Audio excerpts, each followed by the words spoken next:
नमस्कार मित्रों, आज के इस वीडियो में एक बार फिर से आप सभी का बहुत बहुत हार्दिक स्वागत है। हम आशा करते हैं कि आप सभी स्वस्थ होंगे, मस्त होंगे और पूरी तरह से अपनी तैयारी में व्यस्त होंगे।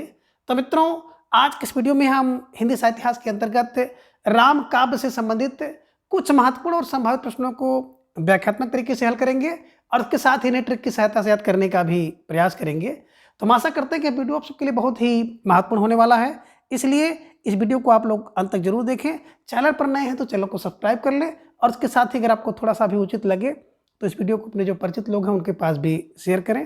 तो जैसा कि स्क्रीन पर आप देख पा रहे हैं, आप संख्या 1 कि महापुराण के रचनाकार हैं ये पुष्पदंत, बी गुणभद्र, सी हरिसेन या डी शंभु। तो ढेर सारे भाई बहनों का जवाब आ गया कि सर विकल्प ए को लॉक किया जाए। विकल्प ए पुष्पदंत इज राइट आंसर। अब बिल्कुल सही जवाब है ना। कैसे दिमाग में बैठाया जाए तो देखिए, महापुराण पर मैं बार बार चर्चा करता हूं कि अगर आपको महापुराण मिल जाए तो महापुराण पर आप पुष्प चढ़ा दीजिए। तो पुष्प फार पुष्पदंत को ध्यान में रखिएगा और स्टार लगाकर इसे अपनी नोटबुक में दर्ज कर लीजिएगा। ठीक है, चलिए। अब प्रश्न संख्या 2 है कि प्रसन्न राघव के रचयिता कौन है? ए जयदेव, बी केशव, सी प्रवरसेन या डी क्षेमेंद्र हैं। तो प्रश्न संख्या 2 का जवाब भी आ गया। अक्सर विकल्प ए को लॉक किया जाए। विकल्प ए जयदेव इज राइट आंसर, है ना। देखिए, जब राघव प्रसन्न हो जाते हैं ना तो लोग क्या करते हैं? जयदेव। राघव जब प्रसन्न हो जाते हैं तो प्रसन्न राघव जयदेव, प्रसन्न राघव जब जयदेव। तो प्रसन्न हो जाते हैं राघव जब, तो लोग कहते हैं जय हो देव की, तो जयदेव। जयदेव को ध्यान में रख लीजिएगा। ठीक है, चलिए। अब प्रश्न संख्या 3 है कि कालक्रम निर्धारित कीजिए। ए कबीरदास, फिर तुलसीदास, रामानंद और लालदास।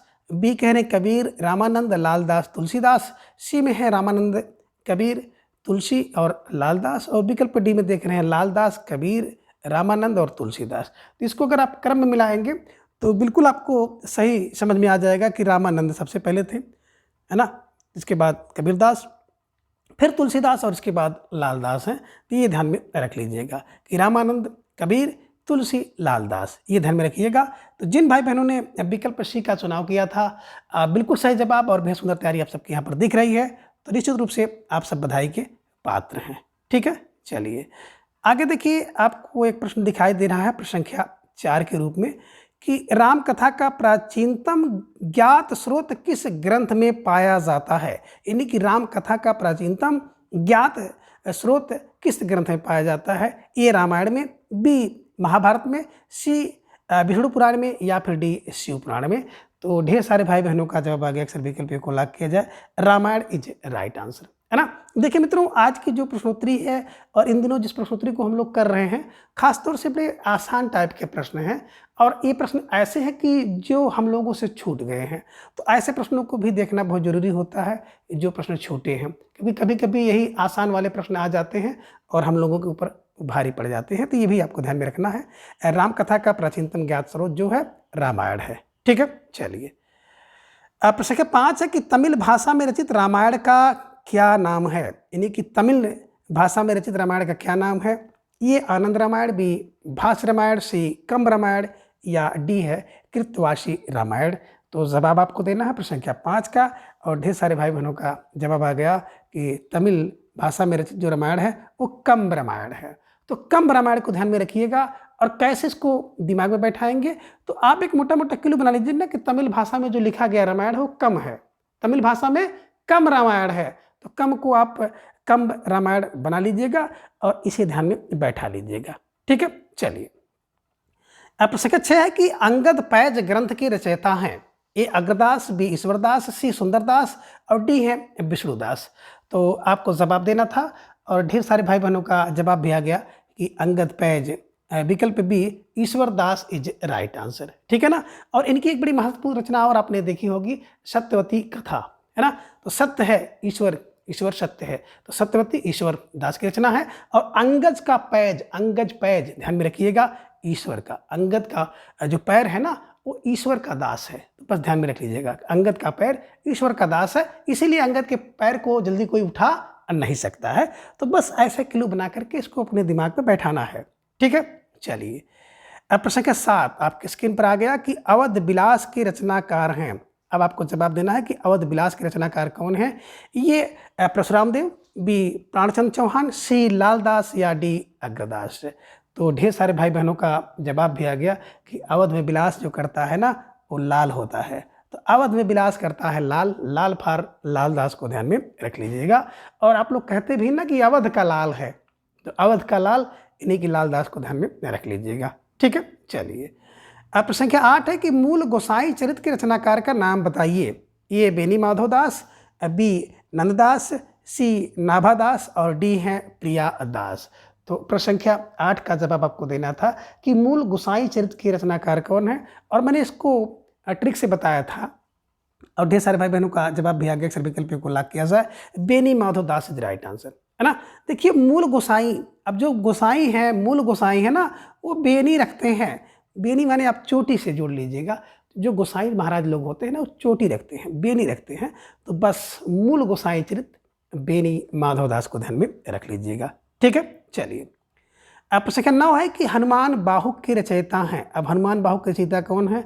ये तुलसीदास, बी सूरदास, सी केशवदास और डी हैं नाभादास। तो ढेर सारे भाई बहनों ने फटाफट जवाब दे दिया कि सर विकल्प ए को लॉक किया जाए। विकल्प ए तुलसीदास इज राइट आंसर, है ना। जब हनुमान बाहुक की बात करते हैं ना, तो जब तुलसीदास जी की बाह में पीड़ा हो रही थी, तो बाह की पीड़ा से मुक्ति के लिए उन्होंने हनुमान बाहुक नामक रचना किया था। तो ये ध्यान में रख लीजिएगा। और आप ये भी कह सकते हैं ना कि हनुमान के बाहु, बाहु हैं तुलसीदास, ध्यान में रख लीजिएगा। ठीक है, चलिए अब प्रश्न 10 है कि श्री राम अर्चना पद्धति ग्रंथ के लेखक हैं। तो श्री रामाचरण पद्धति के लेखक कौन है। ये शंकराचार्य, बी रामानंद, सी सूरदास और डी हैं वल्लभाचार्य। तो आप देखेंगे तो ए सी डी ये तीनों नाम बिल्कुल एकदम खारिज हो जा रहे हैं, जिनका राम से कोई संबंध ही नहीं है ना। बचे कौन, तो बिल्कुल विकल्प बी रामानंद जी बचे हैं, है ना। और आपके दिमाग में आ जाना चाहिए कि जब राम की अर्चना और पद्धति होती है तो राम को आनंद होता है, तो राम को राम अर्चना पद्धति से आनंद होता है। तो श्री रामार्चन पद्धति के लेखक जो हैं रामानंद हैं, ध्यान में रखिएगा। स्टार लगाकर इसे नोटबुक में दर्ज कर लीजिएगा। छोटी सी रचना है लेकिन बड़ी महत्वपूर्ण रचना है, हो सकता है किसी परीक्षा में आपको देखने को मिले। ठीक है, चलिए ये लीजिए प्रश्न संख्या 11 आपके स्क्रीन पर आ गया। तुलसी की रचना है, इन्हीं की कौन सी रचना इसमें तुलसीदास जी की है। ए पार्वती मंगल, बी मूल गोसाई चरित्र, सी अंगद पैज, डी अवध विलास। तो आपका जवाब आया, अक्सर विकल्प को लॉक किया जाए। विकल्प ए पार्वती मंगल इज राइट आंसर। अब पार्वती मंगल, जानकी मंगल, बरवे रामायण, बैराग संदीपनी, राम लला नचू और आपने देखा हो रामचरित मानस। तो ये बड़ी बड़ी बड़ी बड़ी बड़ी प्रसिद्ध रचनाएं हैं जो कि एग्जाम के दृष्टिकोण से भी महत्वपूर्ण है ना। मूल गोसाई थे तभी आपने देखा कि गोसाई हैं तो भैया वो बेनी माधव बेनी रखते हैं, है ना। अंगद पैज तो ईश्वर का दास है, ईश्वरदास जी की रचना है। अवध विलास करता है, अवध में विलास करता है जो लाल, अवध का लाल विलास करता है, लालदास की रचना है। तो ये सब थोड़ा सा ध्यान में रखिएगा। ये प्रश्न आपको भले ही स्वरूप में दिख रहा है, लेकिन हो सकता है कि जब आपकी परीक्षा में पूछा जाए तो इसका स्वरूप थोड़ा सा बदल कर आ जाए, है ना। ये ध्यान में रखना होता है। ठीक है, चलिए प्रश्न संख्या 12 है कि रामानंद संप्रदाय की प्रसिद्ध गद्दी कहाँ है। ये जयपुर, बी अजमेर, सी बूंदी या विकल्प डी है गलताजी। तो ढेर सारे भाई बहनों का जवाब आ गया कि जो रामानंद संप्रदाय है इनकी जो गद्दी है, विकल्प D Galtaji is right answer, है ना। अब मित्रों आपको बिल्कुल अब सिंसियर होकर लगना है, क्योंकि आयोग वगैरह का गठन भी हो गया है। तो हो सकता है कि शीघ्र आपकी जो परीक्षा है ना उसकी डेट भी आ जाए। तो इसलिए आप ऐसा मान कर चलें कि अगले महीना आपका एग्ज़ाम है, तो अगले महीना आपका एग्ज़ाम है, इसको मान करके आप तैयारी करते रहें। ठीक है, चलिए अब प्रश्न संख्या 13 है कि रामचंद्रिका के लेखक का नाम क्या है। ये तुलसीदास, बी सूरदास, सी रत्नाकर या डी केशव। तो ढेर सारे भाई बहनों का जवाब आ गया कि रामचंद्रिका तो केशव की है। रामचंद्रिका केशव की। तो रामचंद्रिका किसकी, बोले सर केशव की रामचंद्रिका इन्हीं केशवदास द्वारा लिखी गई रचना है। ठीक है, चलिए प्रश्न संख्या 14 कि वर्वे रामायण की रचना किसने की। ए कबीर, बी सूरदास, सी तुलसीदास या डी हैं केशवदास। तो ढेर सारे भाई बहनों का जवाब आ गया कि वर्वे रामायण कौन लिख सकता है, वही लिख सकता है जो तुलसी हैं। तो वर्वे रामायण तुलसीदास जी की रचना है, ध्यान में रखिएगा। ठीक है, तो प्रश्न संख्या 15 आपके स्क्रीन पर आ गया कि रामचरितमानस का लेखन कार्य तुलसी जी ने कहाँ से शुरू किया था, है ना। तो आपको पता है कि रामचरितमानस की रचना जो है तुलसीदास जी ने किया था, जो कि अवधी भाषा में लिखा गया है। तो इसकी रचना कहाँ से शुरू हुई? ये काशी, बी अयोध्या से, चित्रकूट या डी सूकर खेत से? तो आपको जवाब देना है प्रश्न संख्या 15 का। और ढेर सारे भाई बहनों ने इसका जवाब भी दे दिया कि सर विकल्प बी को लॉक किया जाए, अयोध्या से इज राइट आंसर, है ना। और इन दिनों देखा जाए तो अयोध्या का बहुत विशेष महत्व है, बहुत भीड़ आ रही है अयोध्या में बिल्कुल राम लाला जी को दर्शन करने के लिए। तो ये भी आपको ध्यान में रखना है कि यहाँ से संबंधित प्रश्न भी आपके परीक्षा में जरूर पूछा जाएगा। ठीक है, चलिए अब प्रश्न संख्या 16 है कि तुलसीदास किस दार्शनिक मत के भक्त थे? अब आपको जवाब देना है कि तुलसीदास किस दार्शनिक मत के भक्त कवि थे? ए आद्वैतवाद, बी विशिष्टाद्वैतवाद, सी शुद्धाद्वैतवाद या फिर विकल्प डी है अद्वैतवाद? तो ढेर सारे भाई बहनों का जवाब आ गया कि देखिए तुलसीदास जी ना वो विशिष्ट हैं, और विशिष्ट हैं तो विशिष्टाद्वैतवाद की ध्यान में रख लीजिएगा। तो तुलसीदास कोई हल्के में ना लीजिए, तुलसीदास बड़े विशिष्ट हैं। कोई परीक्षा ऐसी नहीं है जिस परीक्षा में हिंदी पूछा जाए और उसमें तुलसीदास जी से संबंधित कोई प्रश्न ना हो। ठीक है, चलिए प्रश्न संख्या 17 है कि रामानंद के गुरु का नाम था? ए राघवानंद, बी सहजानंद, सी अनंतानंद या डी रामानुजाचार्य? तो ढेर सारे भाई बहनों का जवाब भी आ गया कि राघवानंद। राघवानंद, रामानंद, ये ध्यान में रख लीजिएगा कि रामानंद के गुरु का नाम था राघवानंद, है ना। तो राघव आए तो राम आएंगे, ये ध्यान में रख लीजिएगा। राघव आए उसके बाद राम आए, तो राघवानंद रामानंद के गुरु का नाम था। ठीक है, चलिए अब प्रश्न संख्या 18 कि रामचरितमानस में कितने कांड है? आसान सा प्रश्न लेकिन बहुत महत्वपूर्ण प्रश्न है ना, और कई बार परीक्षा में पूछा गया है। तो कितने कांड हैं? ये 7, बी 8, सी 9 या विकल्प डी 10? तो ढेर सारे भाई बहनों का जवाब आ गया कि रामचरितमानस में जो है ना 7 कांड हैं। 7 को ध्यान में आप रख लीजिएगा और बिल्कुल इसे रट्टा लगा लीजिएगा। ठीक है, चलिए अब प्रश्न संख्या 19 है कि सुमेलित कीजिए। आपके सामने सूची दिखाई दे रही है। सूची 1 में आपके सामने है रचनाएं, सूची 2 में उससे संबंधित रचनाकार है, नीचे आपको कूट भी दिखाई दे रहा है। तो सूची 1 और सूची 2 को देखिए और कूट पर आधारित प्रश्न को आपको हल करना है। देखिए विकल्प में दशावतार चरित्र सामने परशुराम देव हैं, संकेत रामायण गिरधर स्वामी हैं, गीत रामायण केशव और रामचंद्रिका शंकर देव। तो बिल्कुल यहाँ पे अगर आप देखेंगे दशावतार चरित्र तो बिल्कुल परशुराम देव का है। और परशुराम देव को मैंने आपको बताया था ना कि 10 अवतार किसके? बोले परशुराम के। तो परशुराम जी की रचना है, परशुराम देव जी की रचना है, ध्यान में रखिएगा दशावतार। तो ए का एक बिल्कुल है, और देखिए ए का ए देखेंगे तो ए में और बी दोनों में मिल रहे हैं। संकेत रामायण गिरधर स्वामी का, जो गिरधर गिरी को धारण करने वाले स्वामी हैं, उन्होंने संकेत रामायण लिखा है। तो संकेत रामायण यहाँ पर भी देखें बी का 2 है ना। अब यही से आपका विकल्प टर्म लेगा गीत रामायण शंकर देव, है ना। गीत गाकर रामायण लिखने वाले कौन हैं? वो शंकर देव हैं। तो सी का 4 हो गया, है ना। और रामचंद्रिका किसकी है? बोले सर केशव की, केशव की ध्यान में रख लीजिएगा। तो डी का 3। तो जिन भाई बहनों ने विकल्प बी का चुनाव किया था बिल्कुल सही जवाब, और निश्चित रूप से आप सबकी तैयारी बहुत ही बेहतर है। ठीक है ना, ये ध्यान में रखना होगा। ये चारों की चारों रचनाएं बड़ी हटकर रचनाएं थी, और इसको अगर आप सही कर ले जाते हैं निश्चित रूप से अपने आप में कुछ गौरव करने की बात है। ठीक है, चलिए तो विकल्प बी इज राइट आंसर।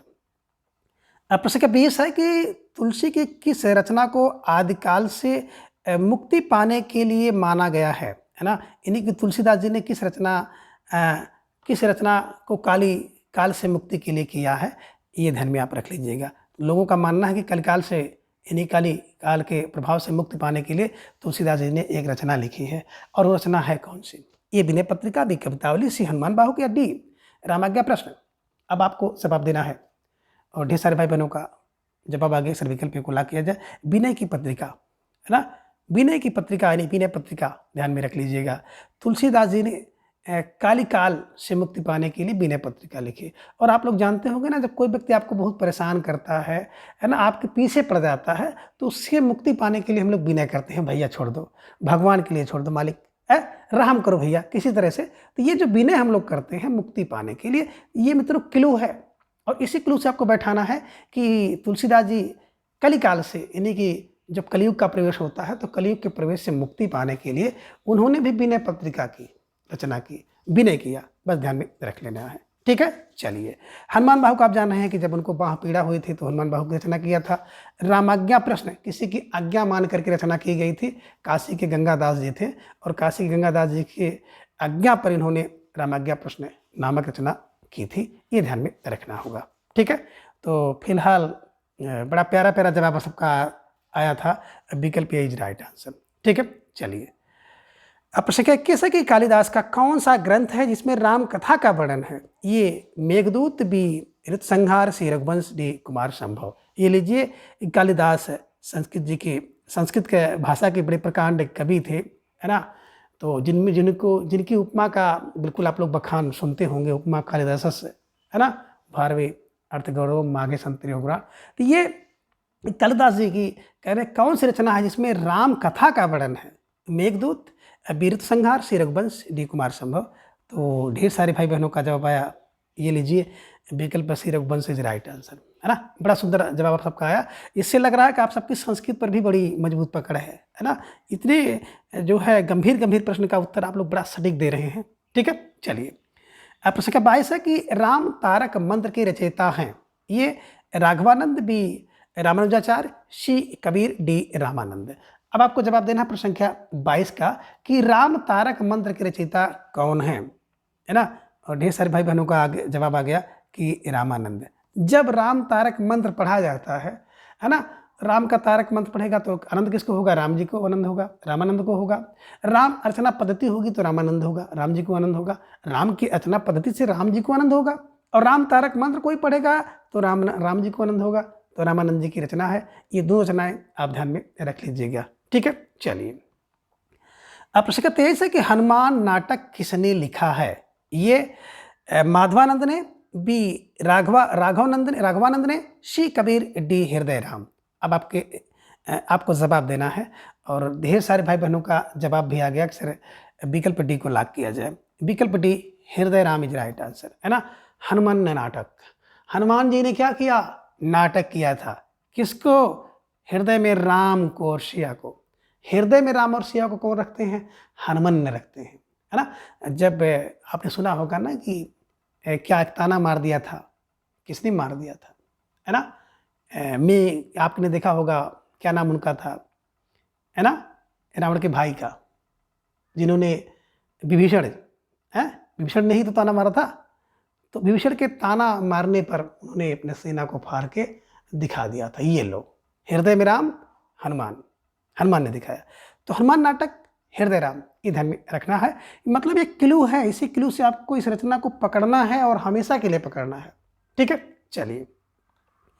अब प्रश्न का 24 है कि तुलसी ने कौन सी रचना राम के दरबार में भेजने हेतु लिखी थी, है ना। तो तुलसी ने एक रचना लिखी थी जिसे राम के दरबार में भेजने के लिए लिखा था। ये विनय पत्रिका, बी कवितावली, सी दोहावली, या डी गीतावली। तो प्रश्न संख्या 24 का जवाब आ गया कि Vinay Patrika is right answer. यही विनय पत्रिका है जिस रचना को तुलसीदास जी ने कलिकाल के प्रभाव से मुक्ति पाने के लिए विनय पत्रिका की रचना की थी और इसे राम जी के दरबार में भेजने के लिए लिखा था। ठीक है, चलिए। प्रश्न संख्या 25 है कि हनुमान जी की आरती किसने लिखी? आरती कीजिए हनुमान लला की दुष्ट दलन रघुनाथ कला की, है ना। ये आरती किसने लिखी है? ए रामानंद, बी राघवानंद, सी कबीर, डी सूरदास। अब जवाब आपको मिल गया होगा, है ना। हनुमान जी की आरती गाने से किसको आनंद होगा? राम जी को आनंद होगा, है ना। श्री राम रचना पद्धति होगी, राम जी को आनंद होगा, है ना। अभी आपने देखा था। और आपने ये भी देखा कि राम तारक मंत्र पढ़ा जाएगा तो राम जी को आनंद होगा, रामानंद। और फिर अगर हनुमान जी की आरती होगी तो राम जी को आनंद होगा, रामानंद, है ना। आरत कीजिए हनुमान लला की। अब हनुमान जी की आरती होगी तो राम जी को आनंद होगा, रामानंद होगा। क्यों? क्योंकि राम जी उनके अनन्य भक्त हैं, अनन्य सेवक हैं, अनन्य दास हैं। इसलिए सबसे ज़्यादा आनंद जो है रामानंद को होगा, राम जी को होगा, रामानंद ध्यान में रख लीजिएगा। ठीक है, चलिए। अब प्रश्न 26 से देखिए वही प्रश्न आ गया जिसकी चर्चा हम लोग कर रहे थे कि बाहु पीड़ा से मुक्ति पाने के लिए तुलसी ने कौन सी रचना की या कौन सी रचना लिखी। ये गीतावली, बी हनुमान नाटक, सी हनुमान बाहु, डी कवितावली। तो देखिए यहाँ पे हनुमान नाटक हृदय राम का है, हनुमान बाहु की रचना उन्होंने किया था, है ना। एक ये बाहु पीड़ा से मुक्ति पाने के लिए हनुमान बाहु की रचना तुलसीदास जी ने किया था। ठीक है, चलिए अब प्रश्न का 27 है कि वरवय रामायण की रचना तुलसी ने किसके कहने पर किया। ये लीजिए एक रचना, प्यारी सी रचना है वरवय रामायण, है ना। तो कह रहे कि वरवय रामायण की रचना तुलसी जी ने किसके कहने पर किया। ये मीरा के कहने पर, बी रहीम के कहने पर, सी रसखान या डी रामानंद के कहने पर। तो आप सबको जवाब देना होगा और आप सबका जवाब भी आ गया कि वरवय रामायण की रचना जो है रहीम दास के कहने पर तुलसीदास ने लिखा था। ये ध्यान में रखिएगा। और रहीम दास जी की भी इसी से मिलती जुलती एक रचना है वरवय नायिका भेद, है ना, नगर शोभा, ममनाष्टक, है ना। ये सब ध्यान में रखना होगा कि वरवय रामायण और वरवय नायिका भेद दोनों में थोड़ा सा अंतर है। ठीक है, तो वरवय रामायण रचना रहीमदास के कहने पर तुलसीदास ने किया था क्योंकि इनकी एक रचना थी वरवय नायिका भेद, ऐसे मिला लीजिएगा। ठीक है, चलिए अब प्रश्न 28 है कि तुलसी के समकालीन कौन हैं। अब इनमें से तुलसी के समकालीन कौन हैं। ये कह रहे हैं कि सूरदास हैं, बी कबीरदास हैं, सी अग्रदास है, डी इनमें से कोई नहीं है। तो प्रश्न संख्या 28 का जवाब आ गया कि विकल्प ए को लॉक किया जाए, सूरदास इज राइट आंसर, है ना। देखिए तुलसी के जो समकालीन थे वो सूरदास थे, ध्यान में रखिएगा। ठीक है, चलिए अब प्रश्न संख्या 29 है कि तुलसीदास का जीवन काल है ना। ये 1532-1623, बी 1554 से 1680, सी है 1500 से पूरा 1600 ईस्वी और डी है उपरोक्त में से कोई नहीं, है ना। तो जवाब आपका आगे अक्सर विकल्प को लॉक किया जाए, 1532 से 1623 इज राइट आंसर, है ना। ये ध्यान में रखिएगा। और हमने आपको बताया था, ट्रिक दिया था ना कि जन्म जब लिए थे इनके 32 दांत थे और राम राम बोलने लगे थे तो इनका नाम राम बोला हो गया था। ये भी आप ध्यान में रख लीजिएगा। तो 32 दांत 32 में पैदा हुए और 23 उसको उल्टा कर दीजिएगा, 32 को 33, 1623, है ना। तो ये थोड़ा सा कभी कभी जो ट्रिक होते हैं, क्लू होते हैं, जो हमारे नए भाई बहन हैं जिन्होंने भी हाल ही में बीएड किया है और हिंदी साहित्य की तैयारी कर रहे हैं, तो हिंदी साहित्य की तैयारी में ढेर सारी रचना है, ढेर सारी विधाएँ हैं, है ना। सबको इकट्ठा करना बड़ा मुश्किल सा काम होता है ना। तो उसको ट्रिक से, क्लू की सहायता से हम लोग दिमाग में बैठाते हैं। ठीक है, चलिए अब प्रश्न का 30 है कि आचार्य शुक्ल जी तुलसी का जन्म स्थान कहाँ मानते हैं, है ना। तो आचार्य शुक्ल जी के अनुसार तुलसी का जन्म स्थान कहाँ पर है। ये कह रहे हैं कि राजापुर में, बी सोरो में, सी गाजीपुर, डी अयोध्या। तो अब प्रश्न संख्या 3 का जवाब आप सब ने बड़े तेजी के साथ दे दिया कि राजापुर इज राइट आंसर, है ना। देखिए रामचंद्र शुक्ल जी ने कहा रा से रामचंद्र शुक्ल, रा से राजापुर, राजा रामचंद्र की जय, तो राजा रामपुर की जय। ऐसा कुछ क्लू बना करके बैठाना है ना। बिल्कुल लोड नहीं लेना, प्रेशर नहीं लेना है, बिल्कुल दिमाग में बैठाना है। ठीक है, चलिए ये लीजिए प्रश्न संख्या 31 है, निम्नलिखित में से कौन सी रचना तुलसीदास की नहीं है। हनुमान नाटक, बी साहित्य लहरी। यहाँ पे गड़बड़ थोड़ा सा हो गया, मुझे लग रहा है कि निम्नलिखित में से कौन सी रचना तुलसीदास की है, ये होना था, है ना। यहाँ पे देखिए जो नहीं है इसको थोड़ा सा आप लोग, है ना, काट दीजिए कि निम्नलिखित में से कौन सी रचना तुलसीदास की है। हनुमान नाटक है, बी साहित्य लहरी, सी कवितावली और डी गीतावली। तो अब आप सबका जवाब यहाँ पे आना चाहिए और मेरे ख्याल से ये यहाँ पे बहुत गड़बड़ी है ना। देखिए एक नहीं है की बात अगर हम लोग करें तो नहीं के हिसाब से साहित्य लहरी नहीं है, लेकिन यहाँ पे हनुमान नाटक को आपको हनुमान बाहुक करना होगा। कवितावली और गीतावली तो इनकी रचना है ना। तो थोड़ा सा देखेंगे तो ये दोनों विकल्प जो है गलत है। कवितावली, गीतावली, कृष्ण गीतावली, विनय पत्रिका, ये सब रचनाएं जो हैं तुलसीदास जी की हैं। हनुमान नाटक की बात करते हैं हृदय राम की है और साहित्य लहरी की बात अगर हम लोग करते हैं तो साहित्य लहरी सूरदास जी की रचना है। तो अगर इसको देखा जाए तो बिल्कुल ये प्रश्न अपने आप में रॉन्ग हो जाता है और 1 नंबर सभी को जाता है। जिस भाई बहनों ने इसके किसी भी विकल्प को अटेम्प्ट किया था, आप सबको 1 नंबर बोनस के रूप में मिल रहा है और मिलता भी है। इस तरह से देख रहे होंगे इन दिनों कोई भी परीक्षा आती है उस परीक्षा में ज़रूर एक प्रश्न इस तरह से डाल दिया जाता है जो कि रॉन्ग होता है और उसका नंबर सबको मिलता है। ठीक है, चलिए। अब प्रश्न 32 है कि दुलह राम सिय दुलहीरी पंक्ति किस ग्रंथ से है? ये रामचरितमानस, बी गीतावली से, सी कवितावली से, डी वरवय रामायण से। तो प्रश्न संख्या 32 का जवाब भी आ गया कि सर विकल्प बी को लॉक किया जाए, गीतावली इज राइट आंसर है। दुल्ह है और दुल्ह राम है और दुल्ही सीता हैं। तो ऐसी बातें अगर देखा जाए तो कहीं न कहीं गीतावली में है, ये ध्यान में आप रखिएगा। ठीक है, चलिए। अब प्रश्न 33 है कि श्री राम जी के बचपन का चित्रण किस कांड में है? ये बाल कांड, बी सुंदर कांड, सी किष्किंधा कांड या डी इनमें से कोई नहीं। तो ढेर सारे भाई बहनों का जवाब आ गया कि बचपन का चित्रण बाल कांड में होगा। बाल, अयोध्या, अरण्य, किष्किंधा, सुंदर, लंका और उत्तरकांड, ये 7 कांड जो है ना बिल्कुल इसी क्रम में है। तो बाल माने बचपन उनका कहाँ बीता था, बाल कांड बचपन। ठीक है, चलिए। सुंदरकांड में तो आपने देखा होगा हनुमान जी का है वर्णन। किष्किंधा में आपको ने देखा होगा कि सुग्रीव, बाली सुग्रीव का है ना प्रवेश वहाँ पे होता है, राम जी से मिलते हैं, सुग्रीव से राम जी की मित्रता होती है। आदि जो वर्णन है, चित्रण है, वो किष्किंधा कांड में मिलता है। ठीक है, चलिए। प्रश्न क्या 34 है कि तुलसीदास की भक्ति का प्रकार है? ए दास्य भाव, बी सख्य भाव, सी माधुर्य या डी वात्सल्य भाव। तो ढेर सारे भाई बहनों ने जवाब दे दिया, अक्षर विकल्प को लॉक किया जाए, दास भाव इज राइट आंसर, है ना। क्योंकि अपने नाम के पीछे भी इन्होंने लगाए हैं कि तुलसीदास, तो दास है तो दास से भाव होगा, ये ध्यान में रख लीजिएगा। ठीक है, चलिए। अब प्रश्न संख्या 35 है कि जाके प्रिय न राम वैदेही पंक्ति किस कवि की है ना। जाके प्रिय न राम वैदेही तजिए ताही, है ना। तो यद्यपि परम स्नेही, है ना, जिसके प्रिय राम वैदेही ना हो उसको त्याज करिए, पंक्ति किसने कही है? ये मीरा, बी तुलसी, सी रसखान, डी कबीर। तो ये पंक्ति की चर्चा इसके पहले भी हो चुकी थी। विकल्प B Tulsidas is right answer. जिन भाई बहनों ने दिया बिल्कुल सही जवाब, सुंदर तैयारी। ठीक है ना। मीराबाई ने एक पत्र लिखा था तुलसीदास जी को, तो उसी पत्र का जवाब इसमें जो है तुलसीदास जी ने दिया था। ठीक है, चलिए। अब प्रश्न 36 है कि अब लो नसानी अब ना नसई हो पंक्ति किस ग्रंथ से है ना। इसका जवाब आपको देना है। तो पंक्ति तो तुलसीदास जी की है, लेकिन ग्रंथ आपको बताना किस ग्रंथ से है। ये कवितावली, बी विनय पत्रिका, सी गीतावली, डी इनमें से कोई नहीं। तो ढेर सारे भाई बहनों का जवाब आगे अक्सर विकल्प सी को लॉक किया जाए, विकल्प सी गीतावली इज राइट आंसर। अब लो नसानी अब ना नसई हो, अब गीत गई हो, ये ध्यान में रख लीजिएगा। तो गीत फार गीतावली से है ना। ठीक, चलिए। निम्नलिखित में से किस ग्रंथ की रचना भक्ति काल में हुई है?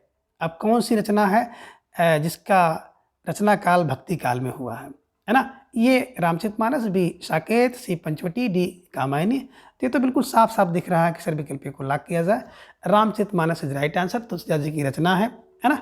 ठीक है, चलिए। प्रश्न संख्या 38 है कि गुरुमुखी लिपि में रामायण किसने लिखा? गुरुमुखी लिपि में रामायण किसने लिखा? अब आपको जवाब देना है। ये प्राणचंद चौहान, बी हृदयराम, सी कपूरचंद त्रिखा, डी इनमें से कोई नहीं। तो ढेर सारे भाई बहनों का जवाब आ गया कि गुरुमुखी लिपि में कपूर चंद्र ने लिखा। गुरुमुखी लिपि में कपूर चंद्र त्रिखा ने लिखा है, ध्यान में रख लीजिएगा। स्टार लगाकर इसे अपने नोटबुक में दर्ज कर लीजिएगा। ठीक है, चलिए। अब प्रश्न 39 है कि केशवदास रचित कौन सा ग्रंथ है, यानी कि कौन सा ग्रंथ जिसकी रचना केशवदास ने की है? ये रामचंद्रिका, बी गीतावली, सी कप्रिया, डी इनमें से कोई नहीं। तो ढेर सारे भाई बहनों ने जवाब दे दिया, अक्सर विकल्प को लॉक किया जाए, Ramchandrika is right answer. Keshav की रामचंद्रिका, रामचंद्रिका किसकी है? केशव की है, ये ध्यान में रख लीजिएगा। तो इसको देखिए, रामचंद्रिका और कविप्रिया भी इनकी है ना। तो 2 रचनाएं आपको यहाँ पे मिल गई संख्या 39 में। ये क्या बात है भाई। देखिए, इसी कारण से हम लोग भी चर्चा करते हैं कि मार्केट में देखेंगे ढेर सारी बुक हैं और सभी बुक में कुछ ना कुछ कमियां आ गई हैं किसी ना किसी माध्यम के चलते, है ना। कभी प्रिंटिंग में दिक्कत हो जाती है और भी कारण हो जाते हैं। तो यहाँ पर देखिए, रामचंद्रिका और कविप्रिया दोनों केशव की रचनाएं हैं, है ना। गीतावली तुलसीदास जी की रचना है। तो इसको देखा जाए ना तो तुलसीदास का कौन सा ग्रंथ है, रामचंद्रिका का प्रिया, दोनों है, ध्यान में रख लीजिएगा, है ना। यहाँ पर हम लोग कर लेते हैं ए और सी इज राइट आंसर। ठीक है, ये भी प्रश्न अपने अपने रंग है।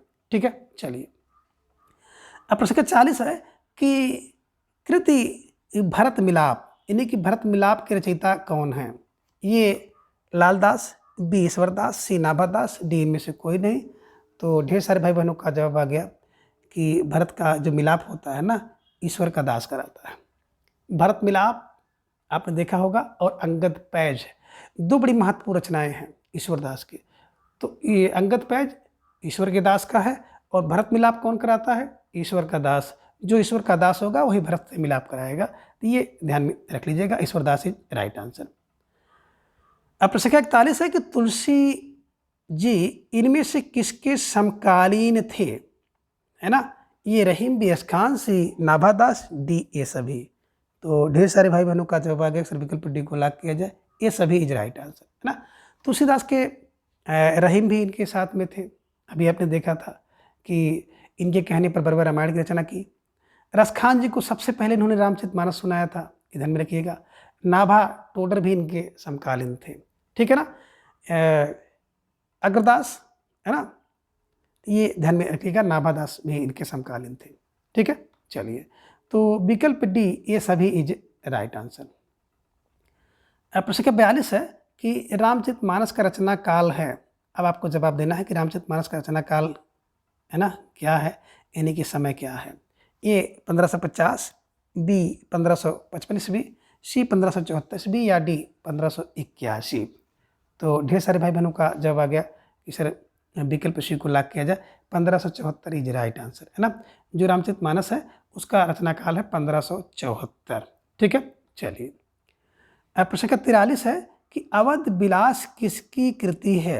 अब अवध में विलास कौन करता है, तो जो लाल है वही लाल। विकल्प कह रहे हैं लालदास, विकल्प बी अग्रदास, सी ईश्वरदास, डी इनमें से कोई नहीं। तो अवध में विलास तो लाल करता है, लाल फर लालदास को ध्यान में रख लीजिएगा। कई बार ये प्रश्न रिपीट हो चुका है, और जितनी बार रिपीट हुआ उससे कहीं अधिक बार परीक्षा में पूछा भी गया है। ठीक है ना, इसलिए बहुत महत्वपूर्ण है। ठीक है, चलिए प्रश्न 44 है कि अष्टयाम किसकी कृति है। ए नाभादास की, बी रामानंद की, सी लालदास की, डी तुलसी जी की। तो अष्टयाम नाभादास जी की रचना है, ध्यान में रखिएगा, है ना। और एक इनकी रचना है भक्तमाल। तो भक्तमाल, भक्त का माल नभ में है, आप लोग बताए हैं। तो भक्तमाल नाभादास जी की रचना है, अष्टयाम इनकी रचना है। तो अष्टयाम और भक्तमाल दो प्रसिद्ध रचनाएं नाभादास द्वारा लिखी गई हैं, ये ध्यान में रखना है। ठीक है, चलिए अब प्रश्न 45 है कि रामायण महानाटक किसने लिखा। ये लालदास, बी प्राणचंद्र चौहान, सी अग्रदास, डी है तुलसी। तो देखिए रामायण महानाटक क्या है, प्राण है। रामायण महानाटकों का प्राण है, और प्राण करते ही आपके दिमाग में आ जाना चाहिए प्राणचंद्र चौहान द्वारा लिखा गया है। तो जिन भाई बहनों का जवाब विकल्प भी था, बिल्कुल सही जवाब।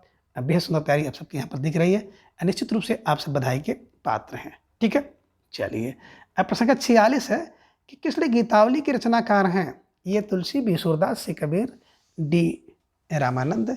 तो ढेर सारे भाई बहनों का जवाब आ गया गीतावली, किस गीतावली, ये सब रचनाएं तो तुलसीदास जी द्वारा लिखी गई हैं। सूरदास जी की 3 रचनाएं हैं, है ना, सूरसागर, साहित्य लहरी और सूर सारावली। ठीक है ना। कबीर की एकमात्र रचना आपने देखी है विजक है। रामानंद जी की अभी आपने देखा श्री रामरचना पद्धति, राम रक्षा स्रोत, राम तारक स्रोत, है ना। और एक और अभी आपने देखा आरत की, हनुमान लला की, रामानंद द्वारा लिखी गई है। तो ये सब थोड़ा सा आपको ध्यान में रखना होगा। ठीक है, क्योंकि प्रश्न का जो स्वरूप है ना आपकी परीक्षा में किसी भी रूप में देखने को मिल सकता है ना, इसलिए अभ्यास किया जाता है। अब प्रश्न का 47 है कि लोकनायक वही हो सकता है ना। थोड़ा सा इसके पहले भी है कि भारत का लोकनायक वही हो सकता है जो समन्वय करने का अपार धैर्य लेकर आया हो। उनका सारा काव्य, यहाँ पे काम नहीं काव्य समन्वय की विराट चेष्टा है। ये कथन किस लेखक का है। ये हजारी प्रसाद द्विवेदी, बी रामचंद्र शुक्ल, सी महावीर प्रसाद द्विवेदी, और डी है डॉक्टर नागेंद्र। तो ढेर सारे भाई बहनों का जवाब आ गया, अक्सर विकल्प को लॉक किया जाए। विकल्प Hazari Prasad Dwivedi is right answer, है ना। मैंने आपको इसी रूप में पढ़ाया था ना कि भारत का लोकनायक वही हो सकता है जिसके अंदर समन्वय करने की 1000 चेष्टा होगी, 1000 धैर्य होगा। तो 1000 फार हजारी प्रसाद द्विवेदी जी को आपको बैठाना है। ठीक है, चलिए प्रश्न संख्या 48 है कि भारतीय जनता का प्रतिनिधि कवि यदि किसी को कह सकते हैं तो तुलसीदास को कथन किसका है? ए डॉक्टर नागेंद्र, बी आचार्य रामचंद्र शुक्ल, सी महावीर प्रसाद द्विवेदी, डी इनमें से कोई नहीं। तो धीरे धीरे ढेर सारे भाई बहनों का जवाब भी आ गया कि सर प्रश्न संख्या 48 का जो जवाब होगा भारतीय जनता का प्रतिनिधि कवि आचार्य रामचंद्र शुक्ल, ये कथन है ना। तो आचार्य रामचंद्र शुक्ल राइट आंसर है। ठीक है, चलिए अब प्रश्न संख्या 49 है कि गोस्वामी जी के प्रादुर्भाव को हिंदी काव्य के क्षेत्र में एक चमत्कार समझना चाहिए, कथन किस लेखक का है? ए डॉक्टर नागेंद्र का है, बी रामनेत्र त्रिपाठी का है, सी आचार्य शुक्ल का है, या डी इनमें से कोई नहीं। तो ढेर सारे भाई बहनों का जवाब आ गया कि सर विकल्प सी को लॉक किया जाए। विकल्प सी आचार्य Ramchandra Shukla is right answer है ना। अब कह रहे गोस्वामी जी का प्रादुर्भाव हिंदी काव्य के क्षेत्र को एक चमत्कार रामचंद्र ही कर सकते हैं। तो रामचंद्र का मतलब रामचंद्र शुक्ल को ध्यान में रख लीजिएगा। ठीक है, अब प्रश्न संख्या 50 है कि रामचरितमानस की भाषा है ना। देखिए प्यारा सा प्रश्न है कि रामचरितमानस की भाषा ए अवधी, बी ब्रज भाषा, सी मैथिली, डी खड़ी बोली। तो ढेर सारे भाई बहनों का जवाब आ गया सर विकल्प को लॉक किया जाए। विकल्प ए अवधी इज राइट आंसर। तो जिन भाई बहनों का जवाब विकल्प ए था बिल्कुल सही जवाब, बेहद सुंदर तैयारी आप सबकी यहाँ पर दिख रही है। निश्चित रूप से आप सब बधाई के पात्र हैं। तो मित्रों आज के इस वीडियो में बस इतना। इसके अगले भाग को हम लोग अगली वीडियो में जानेंगे। तब तक के लिए आप सभी अपना बेहद ख्याल रखिए और अपना अधिक से अधिक समय अपने अध्ययन पर लगाएं। अपना प्रेम, स्नेह, विश्वास इस तरह से चैनल पर बनाए रखें। धन्यवाद, नमस्कार, बाय बाय।